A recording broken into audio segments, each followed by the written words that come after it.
Kasus Dani Olmo sedang menjadi topik panas sekitar sepekan terakhir dan masih terus berlanjut. Barcelona gagal mendaftarkan pemain asal Spanyol tersebut. Saat ini, Dani Olmo secara teknis bisa bergabung dengan klub lain tanpa adanya pelanggaran apapun. Situasi Barcelona saat ini tidak lepas dari aturan Financial Fair Play dan pengelolaan keuangan klub, karena La Liga merupakan penyelenggara kompetisi paling ketat di antara 5 top liga lainnya. La Liga telah menetapkan aturan ketat mengenai batasan gaji dan pengeluaran keuangan klub untuk menjaga stabilitas keuangan dan ancaman kebangkrutan. Aturan ini berguna untuk menstabilkan keuangan dan menjaga kompetisi yang adil. Kasus Dani Olmo menjadi salah satu kasus yang dialami Barcelona. Bagaimana ini bisa terjadi dan apa yang membuat Barcelona terjebak dalam krisis finansial tersebut? Apa itu aturan Financial Fair Play? Financial Fair Play adalah aturan yang membatasi pengeluaran klub berdasarkan pendapatan yang dihasilkan, pendapatan klub di tahun-tahun sebelumnya, kerugian, keuntungan, serta utang menjadi faktor penting penentu margin Financial Fair Play. Batas gaji. Batas gaji adalah jumlah maksimal yang beban gaji klub dalam satu musim. Angka ini ditetapkan oleh La Liga berdasarkan pendapatan, kerugian, keuntungan, dan jumlah utang klub. Pengeluaran gaji. Pengeluaran gaji mencakup semua biaya yang dikeluarkan klub selama satu musim. Tidak hanya gaji tim sepak bola pria, melainkan semua pengeluaran departemen klub termasuk sepak bola wanita, basket, dan hobi. Memahami kesalahan pengelolaan keuangan Barcelona. Di bawah kepemimpinan presiden sebelumnya, Josep Maria Bartomeu, Barcelona mengambil keputusan keuangan yang buruk dan salah.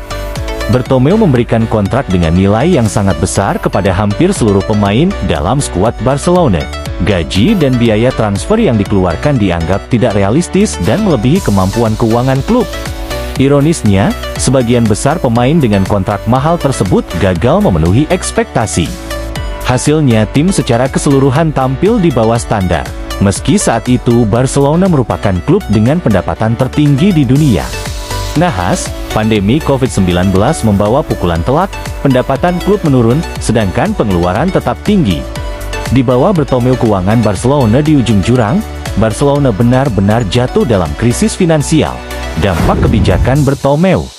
Selama kepemimpinan Josep Maria Bartomeu, beberapa pemain kunci seperti Luis Suarez dan Ivan Rakitic dilepas dengan harga rendah demi mengurangi gaji. Bahkan pertukaran kontroversial antara Arthur Melo dan Miralem Pjanic dilakukan untuk menyimbangkan keuangan klub. Namun, salah satu keputusan paling beresiko adalah perpanjangan kontrak pemain seperti Gerard Piqué, Frenkie de Jong, Marc-Andre ter Stegen, dan Clement Lenglet. Ketika pandemi COVID-19 melanda, La Liga di bawah Javier Tebas memperketat aturan Financial Fair Play. Aturan baru seperti 4:1 diterapkan. Memungkinkan klub yang memiliki pengeluaran gaji lebih tinggi dari batas yang ditetapkan hanya dapat membelanjakan 25 juta euro dari 100 juta euro. Akibatnya, Barcelona tidak lagi mampu melakukan belanja besar-besaran seperti sebelumnya. Era baru Joan Laporta di Barcelona.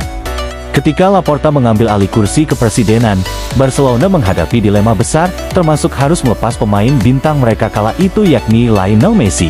Meskipun Barcelona dan Messi telah menyepakati pemotongan gaji yang dari 111 juta euro menjadi 60 juta euro per tahun, namun, aturan La Liga mengharuskan Barcelona menghasilkan 240 juta euro dari penjualan pemain, pemotongan gaji, dan peningkatan pendapatan agar bisa mendaftarkan Lionel Messi. Memahami registrasi pemain di Liga Spanyol. Proses registrasi pemain di La Liga melibatkan dua elemen utama, yakni amortisasi biaya transfer dan gaji kotor. Untuk amortisasi yaitu dihitung dengan membagi total biaya transfer dengan durasi kontrak pemain. Sebagai contoh, Barcelona membayar 45 juta euro kepada Bayern Munchen untuk transfer Robert Lewandowski dengan kontrak 3 tahun. Jadi, amortisasi per musim adalah 15 juta euro. Jika ditambah dengan gaji kotor Lewandowski sebesar 18 juta euro per tahun, total biaya yang ditanggung Barcelona ini mencapai 33 juta euro per musim. Pemain yang didatangkan dengan biaya murah atau lulusan akademi seperti La Masia, memiliki beban keuangan yang jauh lebih rendah. Untuk sebaliknya, menjual pemain seperti Ferran Torres dan Raphinha sebelum amortisasi selesai dapat menyebabkan kerugian keuangan pada Barcelona. Situasi Dani Olmo. Kasus Dani Olmo sebenarnya sederhana, tetapi cukup mencerminkan betapa ketatnya aturan keuangan Liga Spanyol dan pengawasannya kepada Barcelona.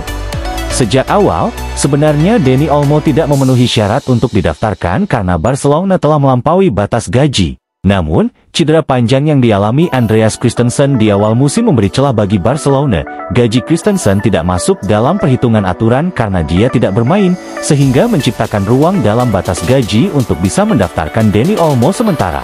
Kini Christensen telah pulih dari cedera dan kembali ke tim utama Barcelona, batas gaji Barcelona kembali ke semula.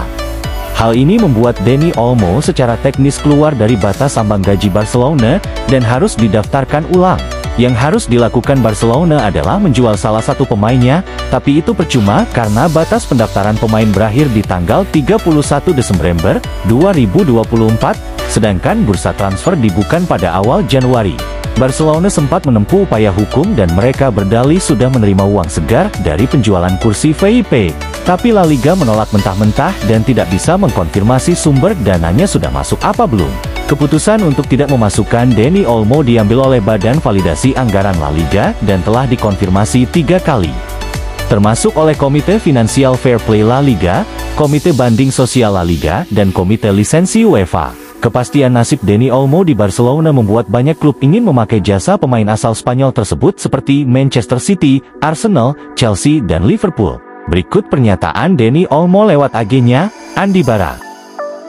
Jelas situasi ini yang bikin Dani Olmo frustasi, tapi dia adalah pemain dan pribadi yang hebat. Dani mencoba tenang, Dani Olmo tetap pemain Barcelona dan dia ingin tetap menjadi pemain Barcelona.